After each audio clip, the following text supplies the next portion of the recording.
He stood before the mirror, the harsh gym lights unforgiving. Every sinew, every curve, every shadow meticulously scrutinized. Was that bicep peak quite as pronounced as yesterday? Had the definition in his abs softened just a fraction? A flicker of dissatisfaction crossed his face, even as his physique was undeniably impressive, the result of years of dedicated discipline. But in that moment, the satisfaction felt fleeting, overshadowed by a relentless internal measuring stick. He wasn't just looking at his body, he was looking at his self-worth, his identity, reflected back in the glass. This isn't an uncommon scene, is it? We live in a world that increasingly values physical perfection, where the ideal physique is often seen as the ultimate badge of success, discipline, and even happiness. For many, the journey into fitness, particularly bodybuilding or focused physique transformation, begins with the best intentions: to be healthier, stronger, more energetic, to feel good in one's own skin. And these are truly commendable goals. But when does that pursuit of a healthy, capable body subtly shift? When does a noble health goal quietly morph into something else? An obsession, a relentless pursuit of an outward image that demands more and more of our time, our thoughts, our inner peace.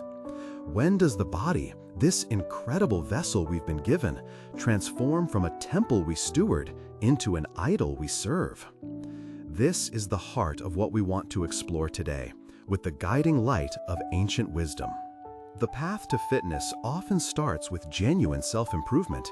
We want to shake off lethargy, build endurance, perhaps recover from an injury, or simply experience the invigorating joy of movement. Exercise strengthens our heart, sharpens our mind, and lifts our spirits. From a biblical perspective, this care for our physical health is not just permissible, it's a form of stewardship. Think of 1 Corinthians 6, verses 19 and 20. It famously asks, "Do you not know that your bodies are temples of the Holy Spirit, who is in you, whom you have received from God?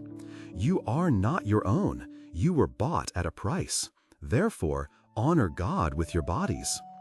This profound truth frames our physical being not as something we own absolutely, but as something entrusted to us.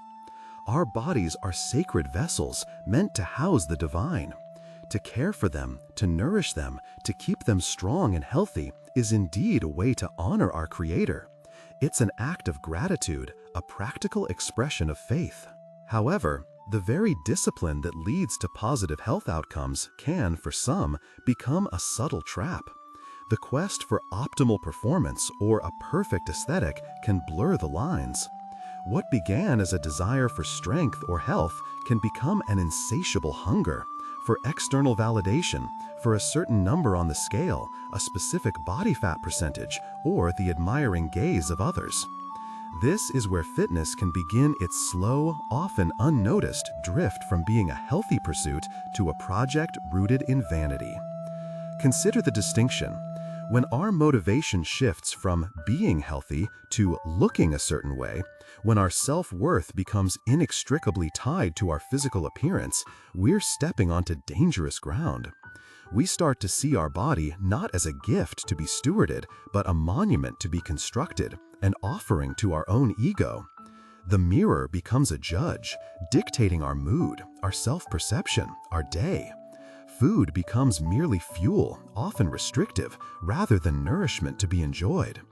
Workouts become punishment for perceived imperfections, rather than celebrations of strength and capability. The Bible speaks often about pride and vanity. Proverbs 16:18 warns us, "Pride goes before destruction, a haughty spirit before a fall." While this verse addresses more than just physical appearance, its principle applies. When the focus on our physique becomes primarily about self-glorification, about elevating ourselves above others, or about seeking admiration rather than honoring God, we are venturing into the territory of pride. Galatians 5:26 encourages us, "Let us not become conceited, provoking and envying each other." This speaks directly to the competitive and often comparison-driven aspects of physique culture. So, how do we discern the difference? How do we ensure our fitness journey remains a dedication to the temple, not the construction of an idol? It often comes down to intent and balance.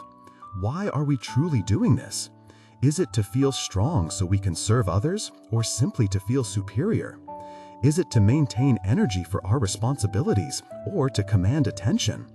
When our pursuit of physical perfection begins to consume our time, our resources, and our mental space to the detriment of our spiritual life, our relationships, or our duties, then we have likely crossed a line. When our joy and peace are contingent on a specific reflection in the mirror, we have given an idol power over us. 1 Timothy 4:8 offers a powerful perspective. For physical training is of some value, but godliness has value for all things, holding promise for both the present life and the life to come. This doesn't dismiss physical training, it affirms its some value, but it firmly places it within a broader context, reminding us what holds ultimate, eternal value. Our bodies are temporary, our souls are eternal. While we care for the temporary, our primary investment should always be in the eternal. Our bodies are remarkable, intricate designs, truly fearfully and wonderfully made. To treat them with respect, to nourish them, to strengthen them is a good and God-honoring thing. It allows us to live fully, to serve effectively, and to experience the world with vitality. But the moment our identity, our security, or our ultimate satisfaction becomes rooted in our physical form, its size, its shape, its aesthetic appeal, we risk turning a divine gift into a self-made God. We begin to worship the creation rather than the Creator. The goal then is not to abandon the gym or to cease caring for our appearance. Rather, it's to approach our physical selves with a spirit of gratitude and stewardship.